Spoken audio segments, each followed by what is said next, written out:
Hi, welcome to the CIPS webinar for students designed to give you an orientation for remote invigilated exams. I know a few of you are still joining, so we will get underway shortly. Just to remind you, this session will be recorded. You were kindly asked to remain on mute throughout the session, but towards the end, we will certainly take your questions. And if you raise your hand and unmute yourself when the presenter asks you, certainly share your questions. Alternatively, certainly use the chat box to share your questions with us, and we will get through those at the end. So welcome to everybody. Thank you for taking the time out of your busy agenda. My name is Charlotte Payne. I head up the professional body at CIPS, and today I'm here to talk to you about remote invigilation exams with CIPS, because we're introducing those in Australia and then in New Zealand from September onwards. Just a little bit of housekeeping throughout the session. If you could please remain on mute, but do feel free to leave your video cameras on. That's absolutely fine, up to you guys. We will be taking questions at the end of the session, and we want to get through all of your questions. So if you'd like to ask a question, please save it till the end. Either ask it directly by raising your hand and the host will come to you. Alternatively, use the chat feature to ask your question and we will answer those. I'd like to first begin by acknowledging the traditional owners of the land upon which we all meet today, and I'd also like to pay my respects to elders past, present and emerging. Also, for those in New Zealand, I'd like to formally welcome you, so tēnā koutou, tēnā koutou, tēnā koutou katoa. So the agenda today, we've got quite a bit to get through. So we're going to go through an overview of the changes that you can expect to see for CIPS exams delivery. We'll go over the user requirements for remote invigilation exams. We'll look at exam registration arrangements. Then we'll go through what to do before the exam so that you're ready on the day. We'll then look at the day of the exam and what to expect during the exam. And we'll also look at what to expect after the exam as part of that. We're then going to hear from two panel experts who've already undertaken CIPS exams through remote invigilation, and they're going to share their experiences with you. And then at the end, as I've said, we will take your questions. So please do keep your questions to the end and get ready for us to answer those for you. Before we proceed, I'd just like to take the opportunity to ask our first poll question, which should load on your screen shortly. So if you could just take a moment to read through the question and let us know where you're at with your CIPS study, really. Is it that you haven't yet started? Or maybe you have started studying, but you haven't taken an exam? Or perhaps you've already been studying and you've already taken CIPS exams.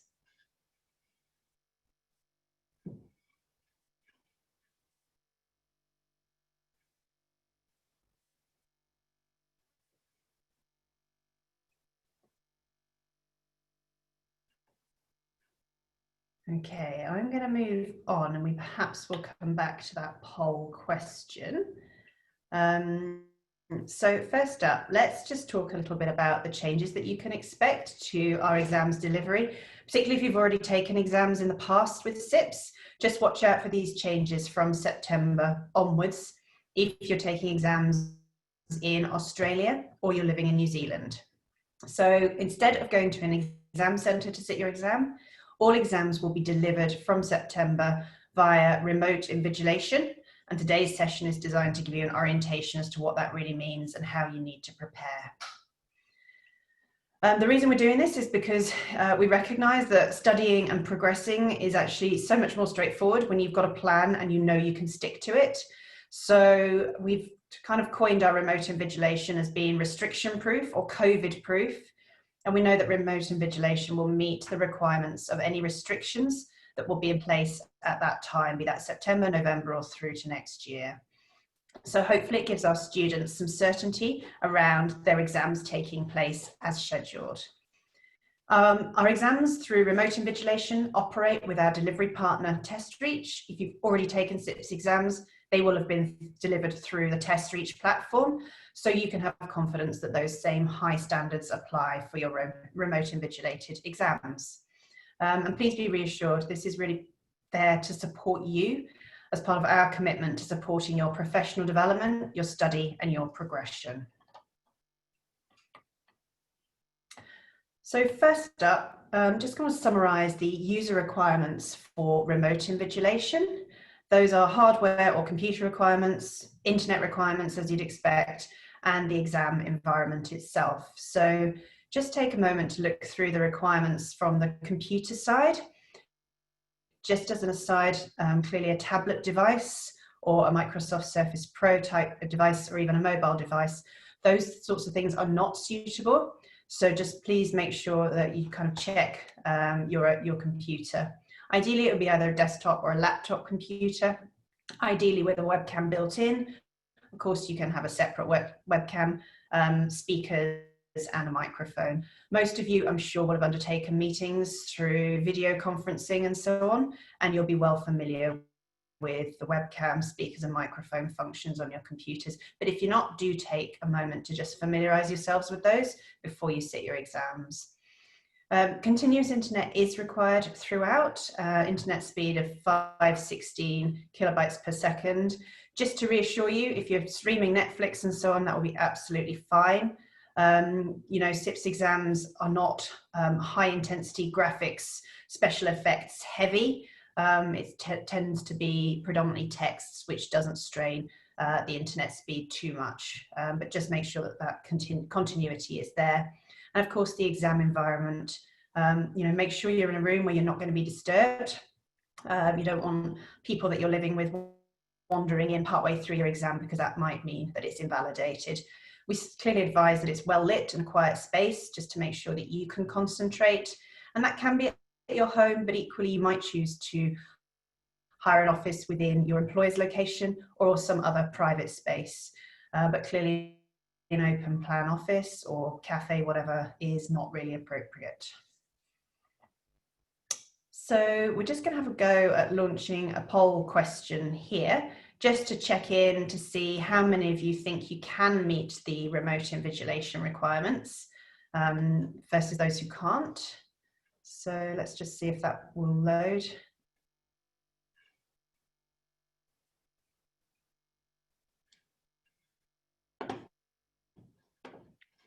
Not sure. Okay, right, let's move through. Charlotte, the poll question has loaded. It is likely that it might be hidden at the back for some of you if you have your Outlook switched on or any other item switched on. Cool. Okay, I can't find mine, but hopefully you've had an opportunity to look at those. And Sophia, if you can see the results, that would be really cool if you could check in with that. If not, we'll move on, don't worry.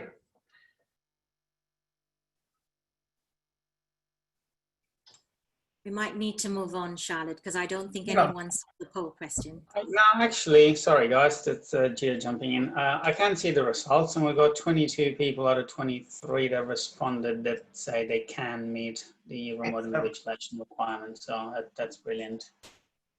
Cool. And if you can't, we really strongly recommend that you perhaps explore with friends, employer, colleagues, whether you can borrow or hire equipment so that you can take part in the remote invigilation. You might not be able to do that if you have an exam booked for September, because it doesn't give you much time, but certainly, hopefully for November, and we can contact us if you've got any concerns or thoughts around that. Let's look at exam registration arrangements.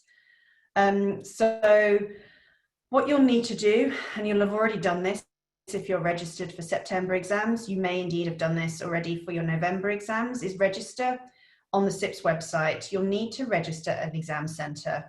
At the moment, our exam registration is still configured to the exam centre model. Obviously, we will be changing that in the coming months, but I'm sure you'll understand we've made this transition pretty fast in response to COVID restrictions. So exam centre registration, please pick an exam centre, ideally your closest, recommends certainly that you book an exam centre that has the same time zone as you. So pick one within your state, or if you're in New Zealand, in New Zealand. And the exam centre location will be used as our way to determine what time zone you're operating in, so that we can schedule your exam appropriately, because it's very, very likely that the invigilator will not be based in the same time zone as you. So after the exam registration closure, we will need to modify your exam times and possibly your dates to meet our remote invigilation schedule. And what we will do is update your MCIPS account to show the modified exam dates and times. Please be aware that those will show in UK time. And you can see an example on the left of your screen there, that the exam centre, which is quite clearly showing as a CIPS Christchurch centre, that's been modified as the transition to remote invigilation takes place, so that it then shows as being a CIPS remote invigilation and a time at 7 AM. Now that is a UK time, so if you are sitting that exam in New Zealand, you would need to work out the right time in New Zealand time. So New Zealand at the moment, and for September, is plus 11 hours from there. So just be aware, exam times will be expressed in MCIPS in the 24-hour clock. So don't look at it and see a 7 AM and think it's 7 PM, or indeed a 5 AM and think it's a 5 PM. But just remember they are in UK time.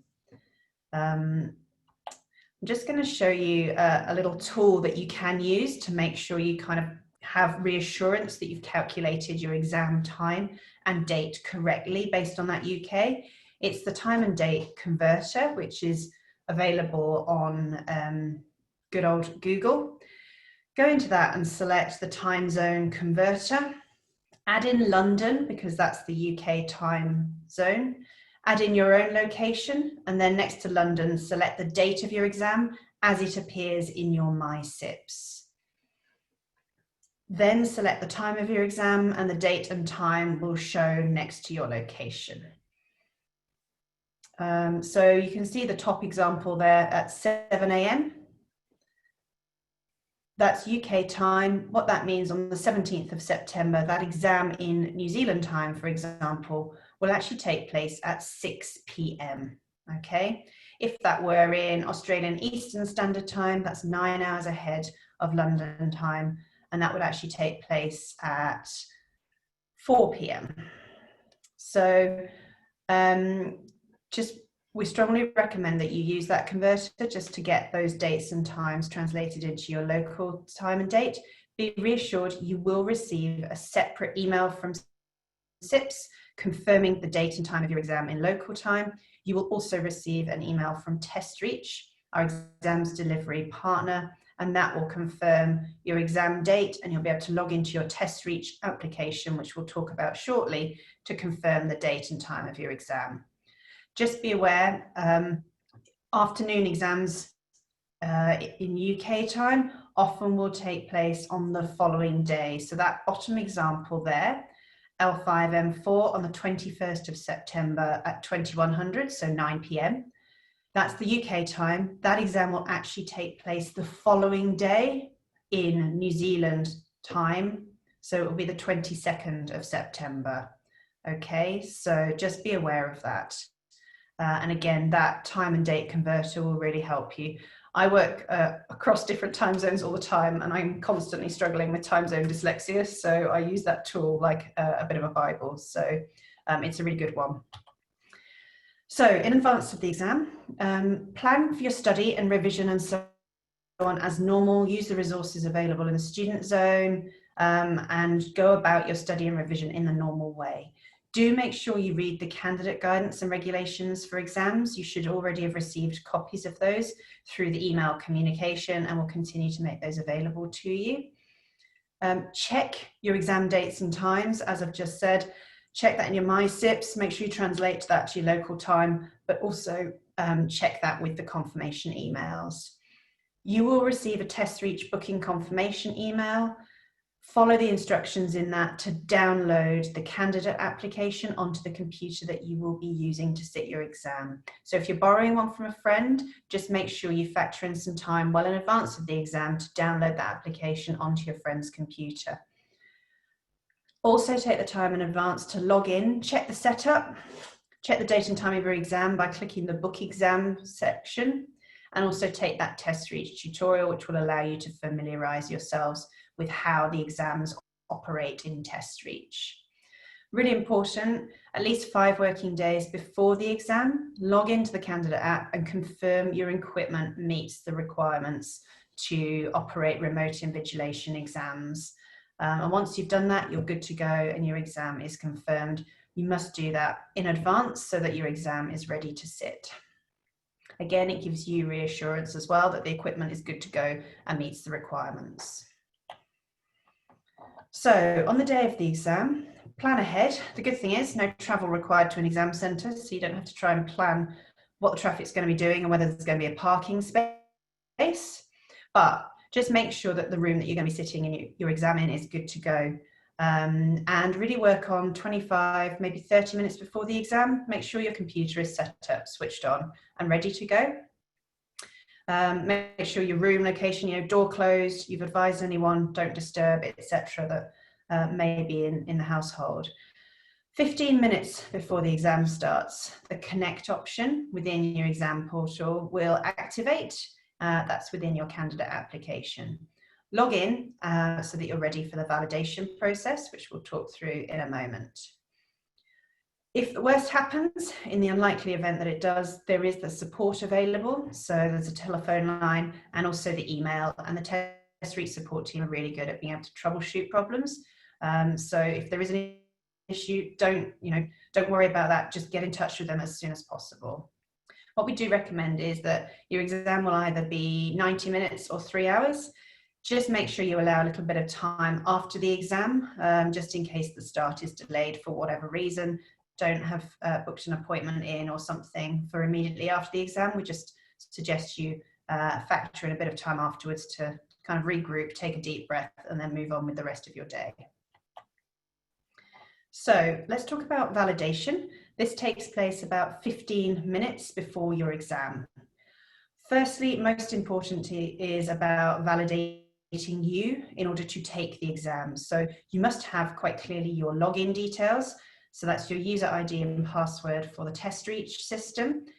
Just as a reminder, the email address that you have registered with CIPS is the one that will be used for that test reach application. You must also have your exam confirmation. That's available for you in your MCIPS. You can download it also, and that's okay as an electronic copy. And you must have photo ID with you, be that a driving license, be that your passport. So those are really, really important to have with you. The invigilator will expect you to hold up your exam confirmation and your photo ID to the screen so that they can check them quite clearly. They can match you against your photo ID. What they then need to do is validate the location or the room in which you're going to be taking your exam. So they will ask you to pan your webcam around the room so that they can see where the door is, where the entrance is, etc. Make sure that things on the wall are appropriate. You don't have a whiteboard with any notes relating to the exam, etc. So don't be surprised if they ask you to zoom into certain things or they ask you if they are unsure. It's just to protect you and of course us to make sure that that exam is taking place in the right environment so that the integrity of that exam is maintained. Be aware if there are any unauthorized items, you'll need to remove those. If you don't, that might prevent you from actually taking the exam. So the second part of the validation is really focusing on you and just making sure there's nothing about your person that could possibly compromise the integrity of that exam. So they'll be looking to see that you haven't got, Bluetooth earpieces, making sure you're not wearing a smartwatch, that kind of thing. So they will ask just to see what you're wearing and so on, and that's purely for the purposes to ensure that there's nothing there that could compromise the integrity of that exam. Okay, so you've completed validation, both phases, and you're pretty much ready to go. You'll not be able to start your exam before the stated time. And while every effort is made to try and ensure that you start on time, I'm sure you'll appreciate that people going through that validation for the first time might take a little bit longer. So it might be that the exam start isn't possible until a little bit after the scheduled time. That's not a problem. If that happens and the delay is on our side, you'll still get your full time. So your exam commences once you've connected with your invigilator and you've clicked start the exam. And then from that point on, you have that full time allocation, whether it's a 3-hour exam that you're sitting, a 1.5-hour exam, or whatever. Just be aware that if you are delayed for some reason, you will still be permitted to commence the exam, but only up to 30 minutes after the scheduled start time, and you won't have your time changed. Your time allocation will be whatever it is minus how much you were delayed in terms of your start. So just do ensure that you make every effort to start on time. It's far less stressful if you're there good and ready in advance of the exam start time.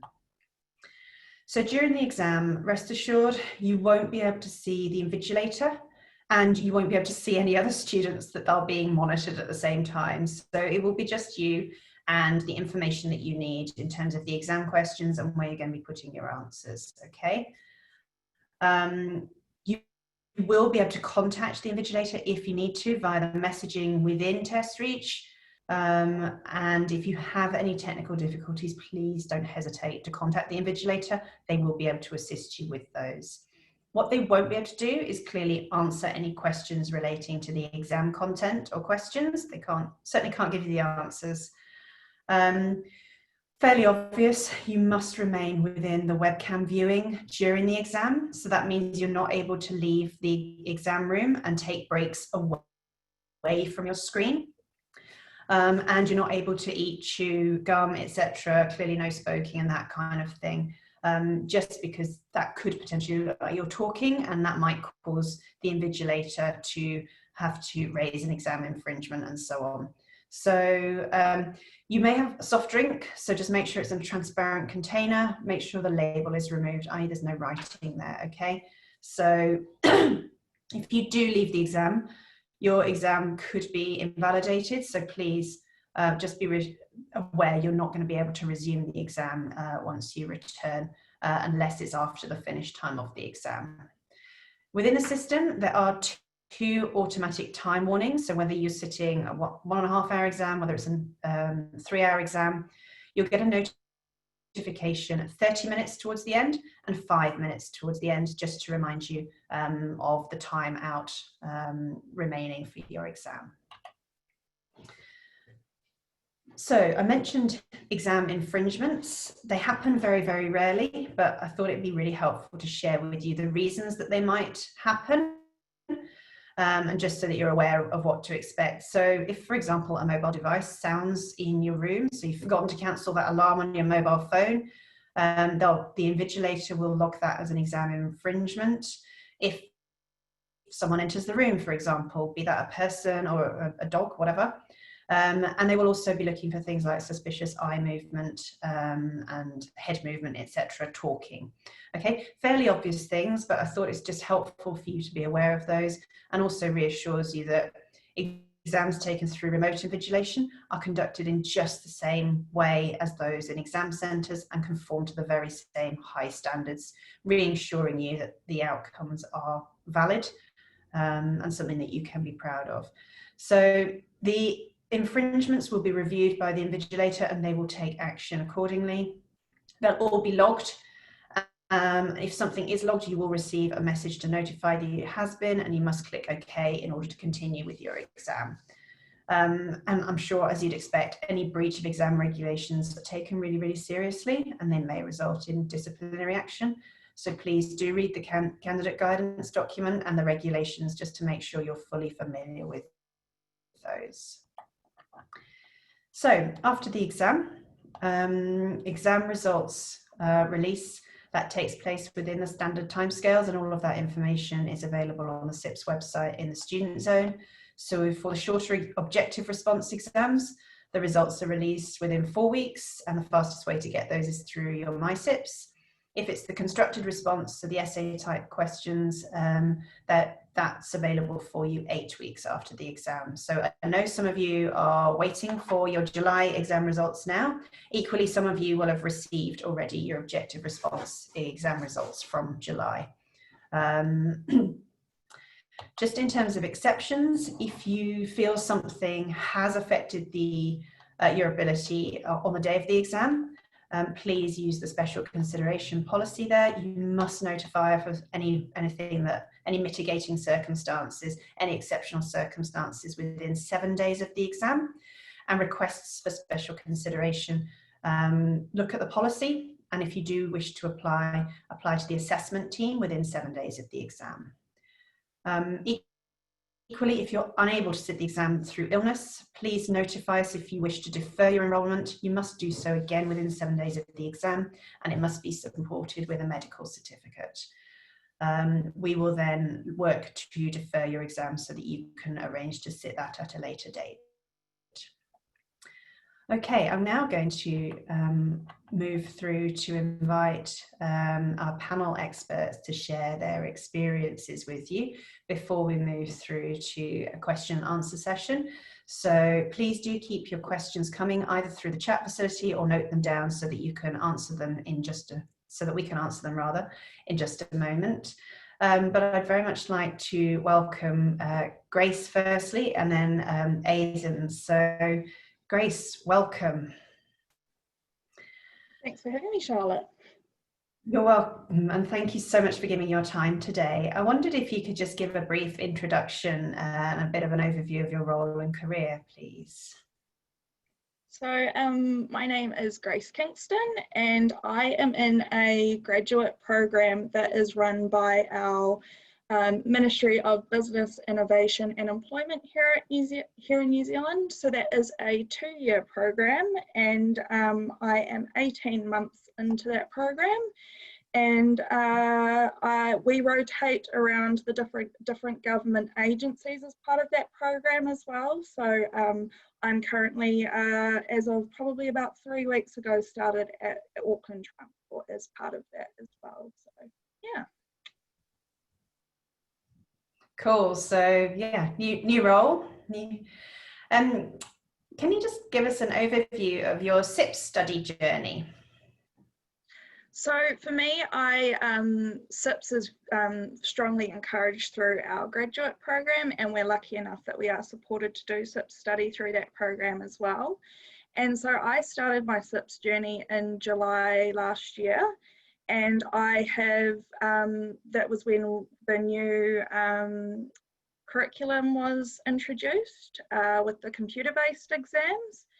So I started July last year, and I have so far completed I'd completed 7 exams at exam centres, and then July this year I completed my final exam, hopefully, at via Remote Invigilation. Cool. So 7 down, 1 kind of down, but waiting for the results. Nice. Just one. waiting. Yeah. Could you tell us a little bit about how you went about preparing to sit your remote invigilation exam? Yeah, so about a month before the remote invigilation exam, I downloaded TestReach onto my work laptop because I checked that had met the requirements. And through the TestReach system, you are actually able to run through and test if your microphone works and test if everything works as part of that. So I ran through all those tests just to make sure everything kind of all worked. And I came across a really strange issue that my microphone wasn't picking up in the TestReach system. So had to try and get that resolved beforehand. So I was lucky that I'd allowed enough time for running those tests. And then probably I'd say the morning of the exam, I again tested, or I just ran a test again through all those checks to make sure everything was okay.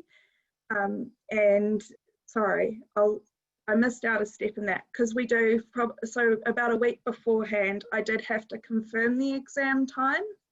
So I also did that about a week before the exam. And I had a constructed response exam, so that is one of the 3-hour exams, and that was scheduled for 6 p.m. in the evening. So I moderated my water intake that day to make sure that I would be able to, there'd be no issues with me needing to go to the bathroom during the exam. I told my whole household that I would be sitting an exam and the timings, and that just the consequences if they did disturb me at that exam, that it would invalidate my exam, so that they understood that. And then probably about 30 minutes before the exam, I logged into the test reach system and just again made sure everything was all okay. And about 15 minutes before the exam time, my person logged in who was keeping an eye on the exam. We ran through each of those checks. I had to show her the piece of paper on my desk was completely blank. I showed her all around the room that my computers were all switched off, where my phones were put in the room. We just ran through all those kind of tests. And then once she checked all my arms, that there was nothing hidden under my sleeves, checked the ears, all those kind of tests that Charlotte prescribed. And then I just started my exam. Great.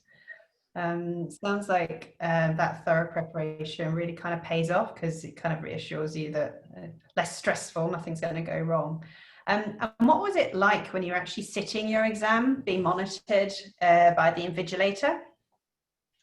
So for me personally, I found it quite a pleasant experience when compared to sitting in an exam centre, because obviously I could control it to a temperature that I found comfortable.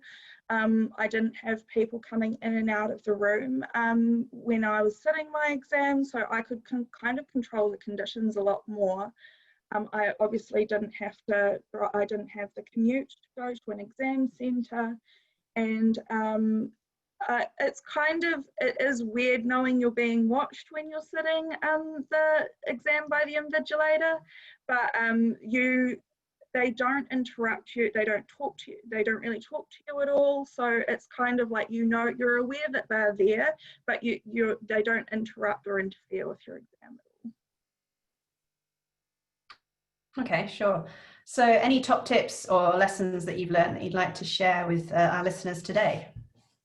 So one thing that I found quite useful was putting my laptop on Do Not Disturb for when I was sitting the exam, so I wasn't having my emails pop up when I was trying to sit the exam, because I just knew that would be too much of a distraction for me.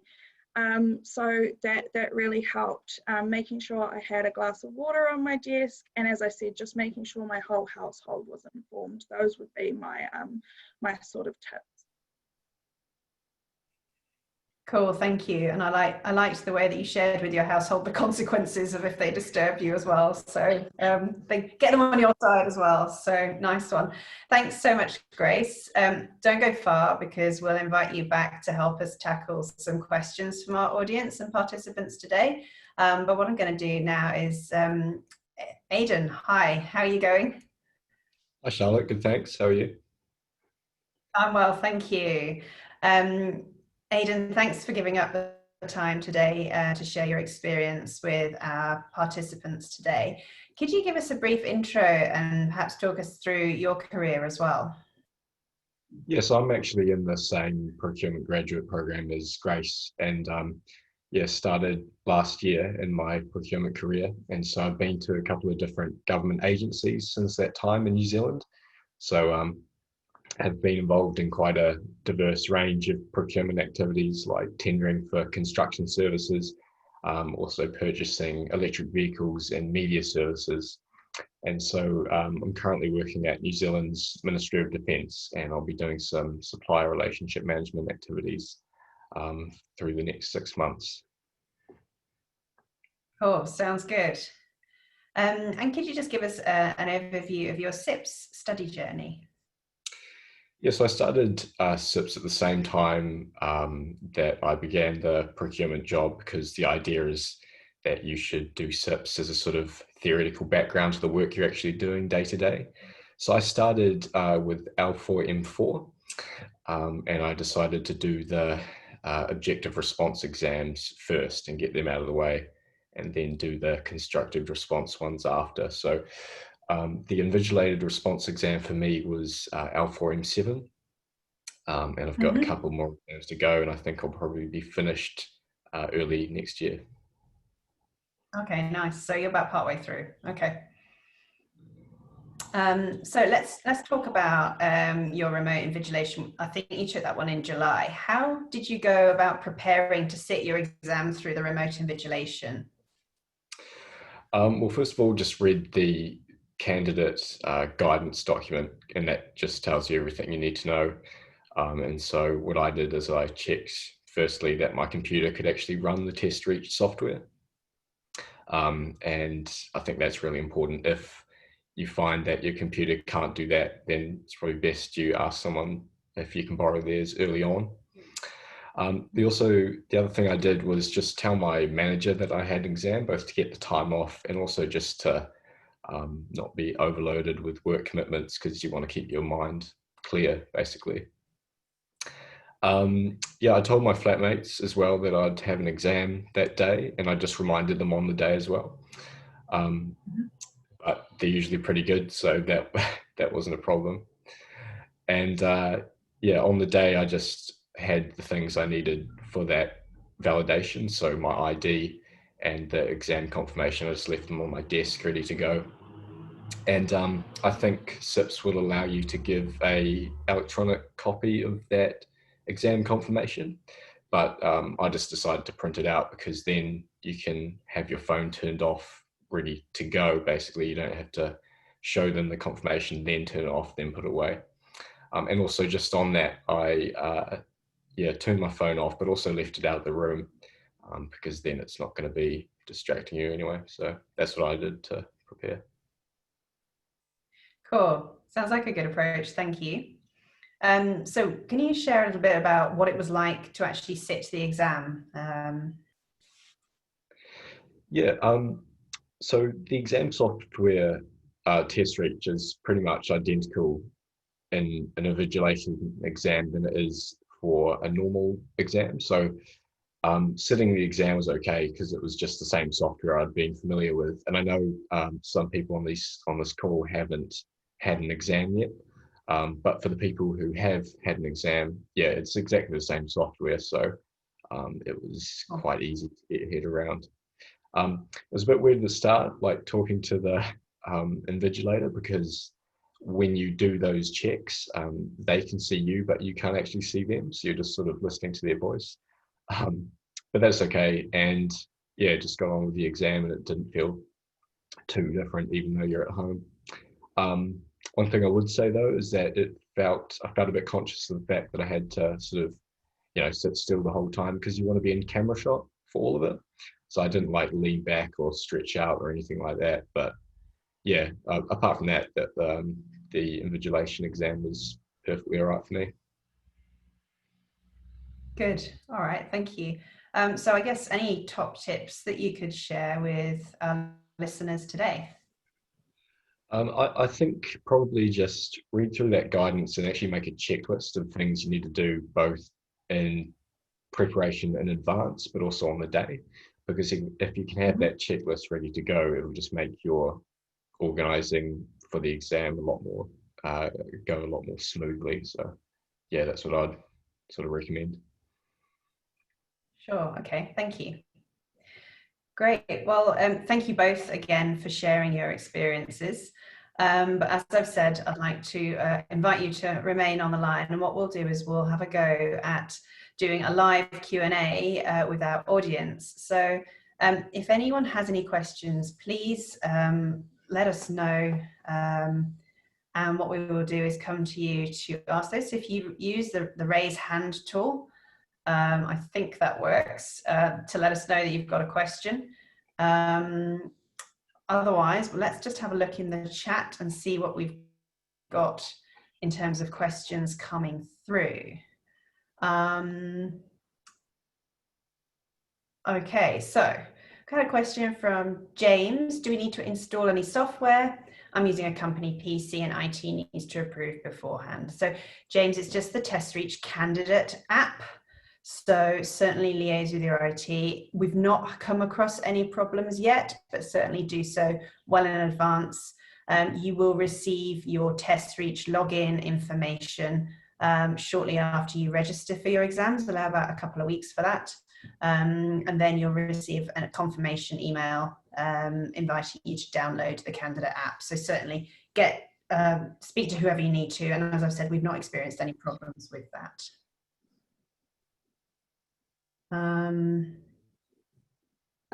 So Natalie's asked a question. I booked my September exam in an exam centre. Will I be refunded the exam centre fee? Great question. So what we're actually doing is transferring all the September exams over from exam centre to remote invigilation.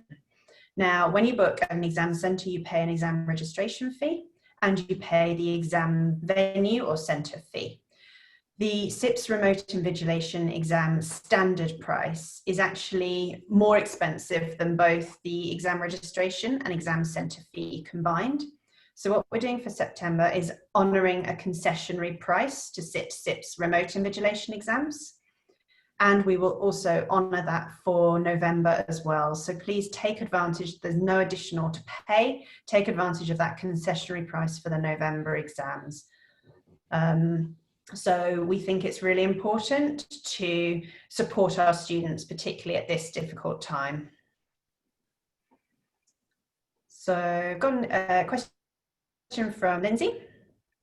So does that mean exams will be at 7 AM or in the middle of the night? So Lindsay, great question around the scheduling. And I know it's a bit confusing because we've been flitting between time zones. I think we've got students on the call, probably from Western Australia, from Queensland, from Vic. We've got some in Adelaide area and also New Zealand. So in amongst there, we're dealing with 4 or 5 time zones just within Australia and New Zealand before we throw in the UK time zone as well. So just to reiterate, in your MCIPS, your exam time will show in UK time. So check out if you've got an exam booked for September, check what the timing is for that in your MCIPS, use that calculator tool, the exam time and date, to transfer that. When we've done the scheduling, we have made sure that those exams, when they sat in either New Zealand Standard Time or Australian Eastern Standard Time, Australian Western Standard Time, or whatever the time zone you're in, we've made sure that they are within business hours. The latest you'll have is 6 PM, and we're trying to use that session as little as possible. So we've transferred to September, and that information should be available in your MCIPS fairly soon, and you will also receive an email confirming your local time zone time. Okay, let's see what else we've got here. Just trying to see if there's any questions for Aidan or Grace. Do keep those coming in if you want them. Another question for Lindsay, how far in advance do we get the revised times? So for the September exams, you will get those. If it's not this week, you'll get them next week. So that's in process now. So that's about 6 weeks before your exam, and expect the same for November, if not a bit sooner. Where possible, we won't change the date, but the exam time probably will be slightly modified.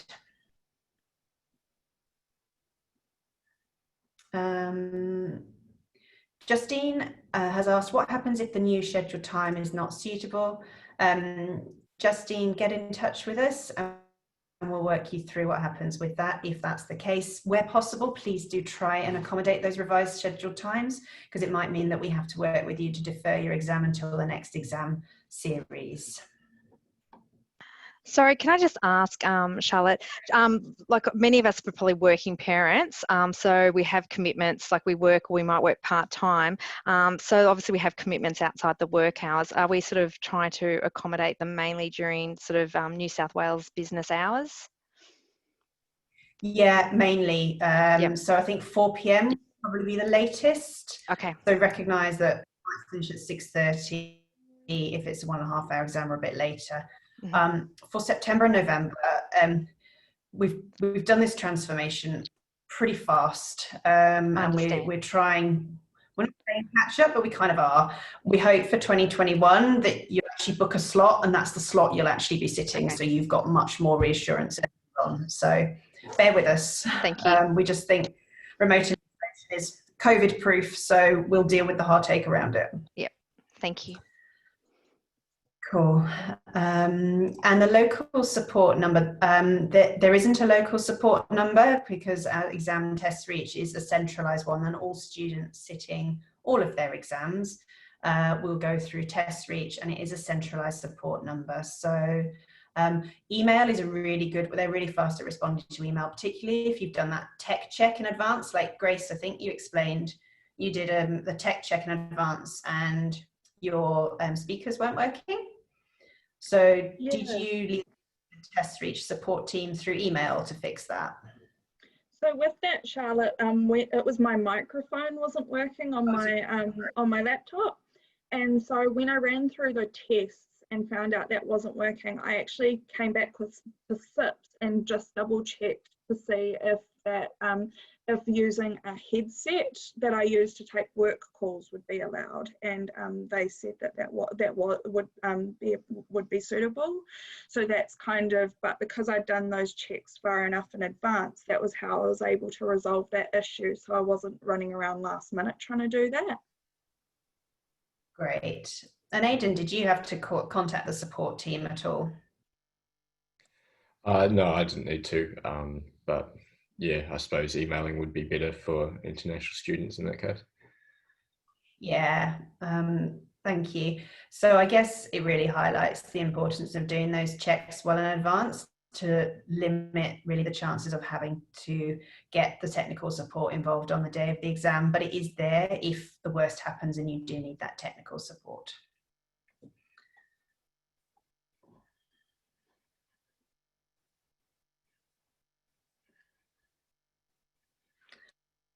Okay, don't know if anyone else wants to jump in with any questions that we haven't answered. Otherwise, I'll keep working through the pretty long list we've got. So do keep your questions coming.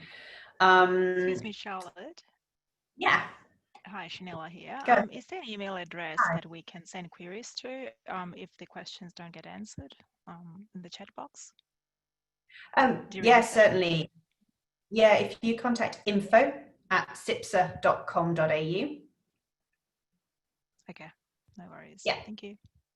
So otherwise, we'll keep going on. So I've had a question from Zoheb. What happens if a call of nature happens during a 3-hour exam? So unfortunately, as I've said, you won't be able to leave the exam for any reason, because unfortunately that means that the integrity of the exam is breached. So if that does happen, the exam will stop at that point and you will not be able to resume your exam if you do have to leave the room for whatever reason. Okay. We've had a good question come in from Carla. Can we test ahead of the time in advance? So yes, log into a candidate test app. I think as both Grace and Aidan will probably attest to, actually going through, work your way through the practice tutorial, then you can familiarise yourselves with the technology. Equally, there in the student zone on the CIPS website, there are some videos about what to expect during the exam from a technology side. So how to work the exam answering tool. Equally, there's the tech check. Do I meet the requirements piece within the test reach system? So certainly do take the time to log into that in advance and you will be able to see that. I'm just going to see what that section's called for you. There's an option to check setup when you log into your candidate test reach app. So certainly I'd encourage you to do that well in advance of the exam. If you're using someone else's computer, make sure you do it on that computer for fairly obvious reasons. Carly, another question from you. Can we wear rubber earplugs, showing the earplugs before putting in it? Yeah, the invigilator will allow you to do that. Obviously, they need to just check that everything's all okay there. Equally, as Grace said, from a headset perspective, also okay to allow that communication going forward.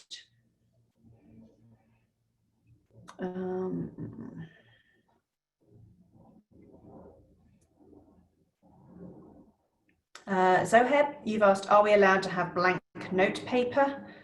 So the answer is yes, but you will be asked to show that it is indeed blank, okay? Don't forget that within Test Reach, there is the notes function that you can use to write notes. The good thing is then you can copy and paste that into your answer if that's there for you.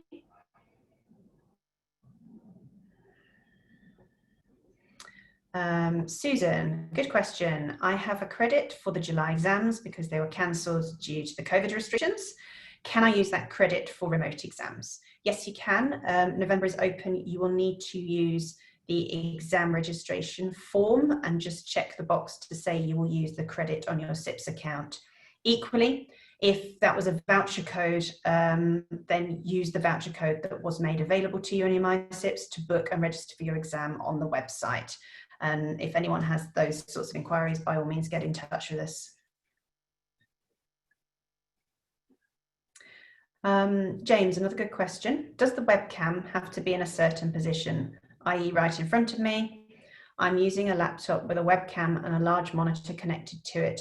I will use the main monitor to take the exam, so the webcam is not in front of me, but rather to my side, and it still shows me at my desk. Is that okay? I believe that will be okay, James. And as part of that tech check, the setup check, you'll go through that as well as part of that self-setup check. When the Test Reach app, when will that be available to download and test? So we're transferring the exams if you've registered for September at the moment. So the first thing that will happen is those exams will start to appear in your MCIPS UK time. What will then happen, and that will happen either next week or the week after. So say within the next 2 weeks, you will receive a Test Reach booking confirmation email, and that will include instructions on how to download that candidate app. So within that first week of September, you should really have that downloaded and ready to go. There's no reason why you can't go in, check your setup, do your confirmation, and also do your test tutorial. Aim to be doing that the first week of September. Oh, hi, Charlotte. Thank you so much. Just a quick one. I have a November, I have a November exam. So roughly when do you think that's going to be available for me to download and test? Sure. So if you haven't got anything booked for September and November will be your first exams, you will book and register, and then registration closes, I think, the 23rd of September for November. You're testing my knowledge of all the dates now. So after closure, we will reschedule those exams. So that kind of takes us through to the end of September. So in October, you can expect to receive the updated dates and times for your November exams. You'll receive your email Test Reach booking confirmation, and that will probably be no later than mid-October. Perfect. Thank you very much. At that point, you can download the app. But in the meantime, check out the Student Zone and familiarise yourselves with the technology, because as Grace and Aidan have said, it's exactly the same. So you'll be able to see how it works to answer the questions, the different functionality that's available, and also read that candidate guidance for remote invigilation, just to familiarise yourselves with what to expect. Awesome. Thank you. Cool.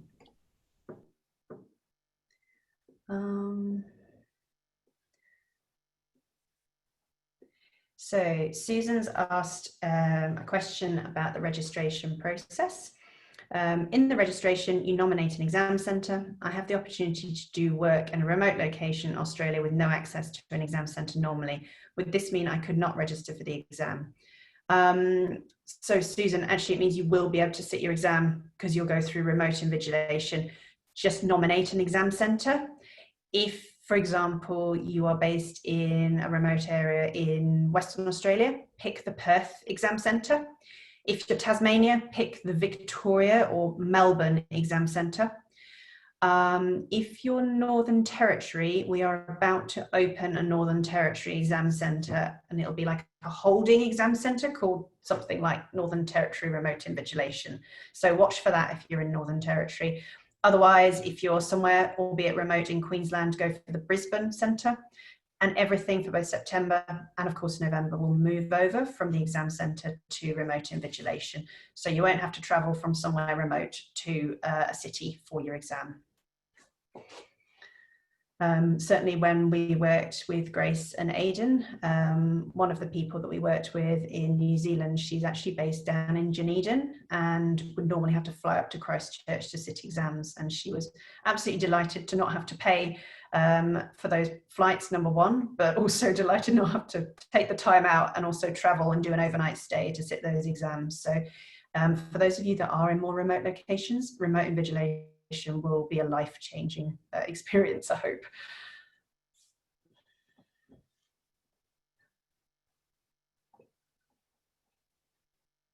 Zohab's asked, were remote invigilation options available to everyone in New Zealand previously for the selected exams? Zohab, no, they weren't. So we actually worked with groups of students in New Zealand to pilot remote invigilation just to make sure that we were capable of scaling up for both September and November. Interestingly, when we first decided to do the testing, that was way back in January, February of this year, before COVID even hit. Remote invigilation was already on our roadmap. And what we did is we knew it was there. Obviously COVID hit, restrictions hit. CIPS May exams, unfortunately, were cancelled because of the restrictions. So what we did is we shortened the timescales. We got the pilot up and running in July, and that's actually really helped us shorten those timescales to allow us to upscale so that all students in Australia and New Zealand can benefit from remote invigilation going forward.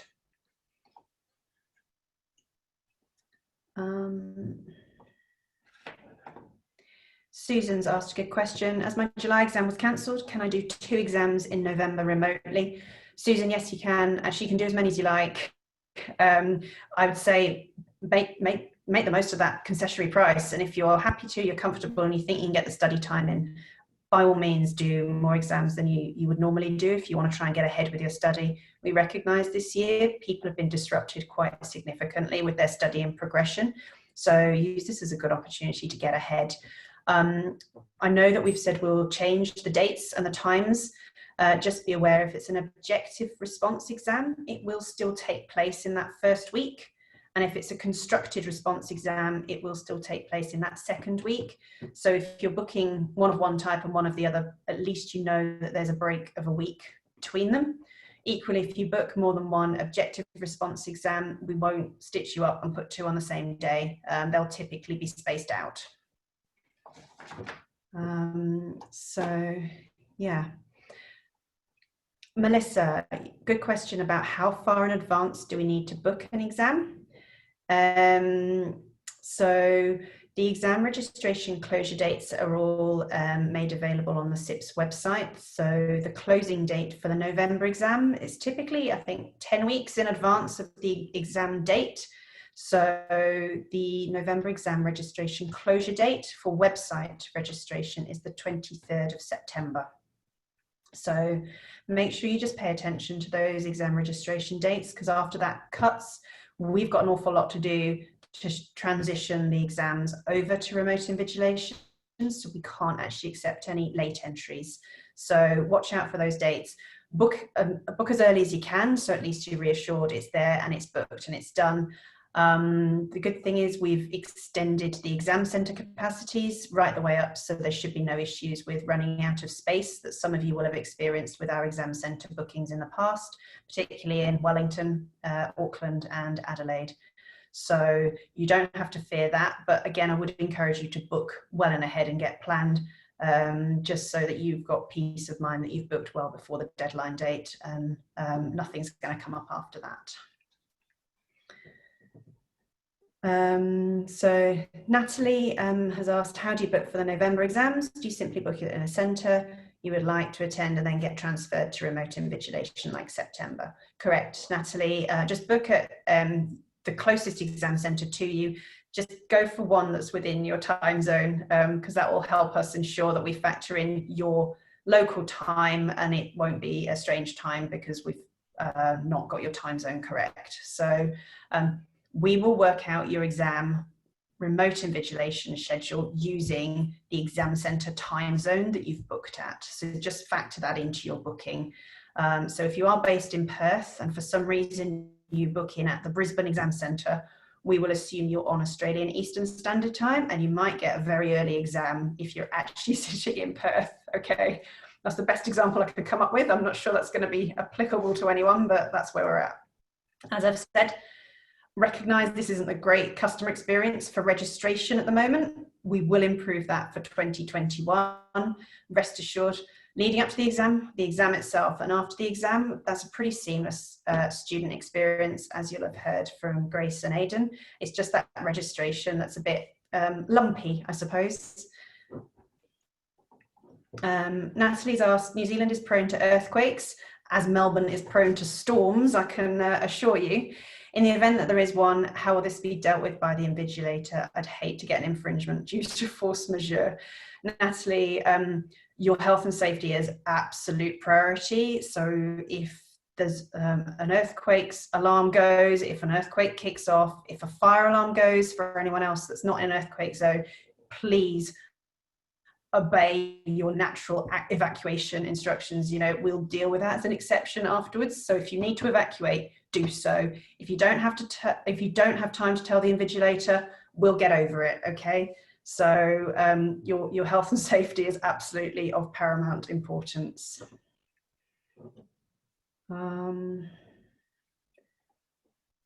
So Isabel's asked a question, will CIPS ever review the pass marks of 70% for our objective response exams down to 50% to accommodate these unpredictable times to help out students?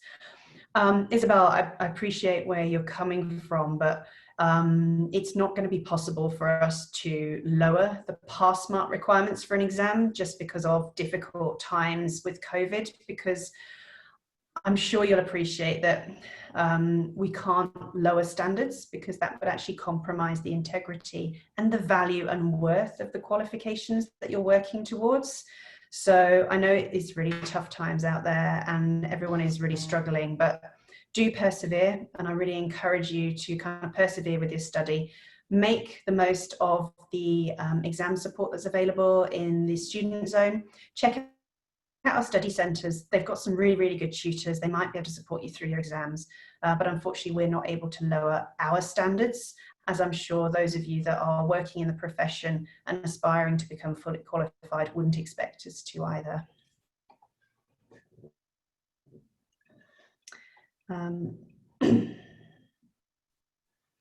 James, I have a CR exam booked. If I hear that correctly, the worst case for the new scheduled time, it might be a week different from the original time date. No, James, don't worry. With constructive response exams, those are timetabled exams anyway, whether they are booked at an exam centre and transferred over to remote invigilation. So they will still take place during that same week. So you won't lose any time. You won't lose a week. Worst case scenario is an objective response exam might be a day or two earlier. But again, you'll get fair warning of that as we schedule. So recognise we've kind of gone over time. Hopefully I've got through all of the questions. If I haven't, by all means feel free to stay on and answer away. Ask away and we will answer. So if there is something that we have missed. In the meantime, thank you so much to Grace. Thank you so much to Aidan. Really, really appreciate you coming on the line today to support us by sharing your experience. If anyone does have any questions after the event, don't hesitate to call the CIPS Melbourne office. We are open, albeit under lockdown. Equally, drop us an email and we'll be happy to answer your questions, but it really is pretty straightforward. So thank you to all of you students who've taken the time to join us today. Really appreciate your support. Best of luck with your study and look forward to celebrating your success with you after the exams. I'm waiting for those results, getting those results are moving through to becoming fully qualified. So thank you. And anyone just shout out with any parting questions if you'd like to. Sorry, Charlotte, I just missed the point about, it's Justine here, just about the headsets. Grace, you mentioned that you used a headset during the exam, because I'm on a PC at the moment with a headset set up for the microphone and speakers. Is that suitable? So yes, I'll answer that. Yep. That will be fine. Okay. Make sure, check it as part of the setup in advance. Yep. Obviously on the day of the exam, the invigilator will ask to see it and so on, yep, that's but fine. don't Yep. be alarmed about that. And Yep, then perfect. Grace, I think you said you got around your own issue with your microphone. Yeah, so worked around that one. So, but ran the tests with both, and for some reason, the microphone just wasn't working. So yeah, was able to solve that. But Justine, just with that, because I know you mentioned just with the computer you're on, does it have a webcam? Because you do need the webcam. I've got a plug-in one. I do have a laptop, but it's just the PC works better at a home setup. It's a bit more robust. Yep. Perfect. Lovely, thank you. Sounds like you're good to go. Yep. No worries. Thanks for your question.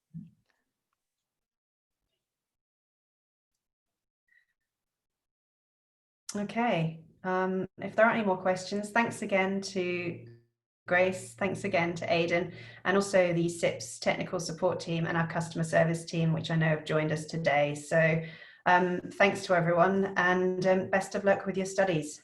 Go well. Thank you. Thank you very much. Thanks.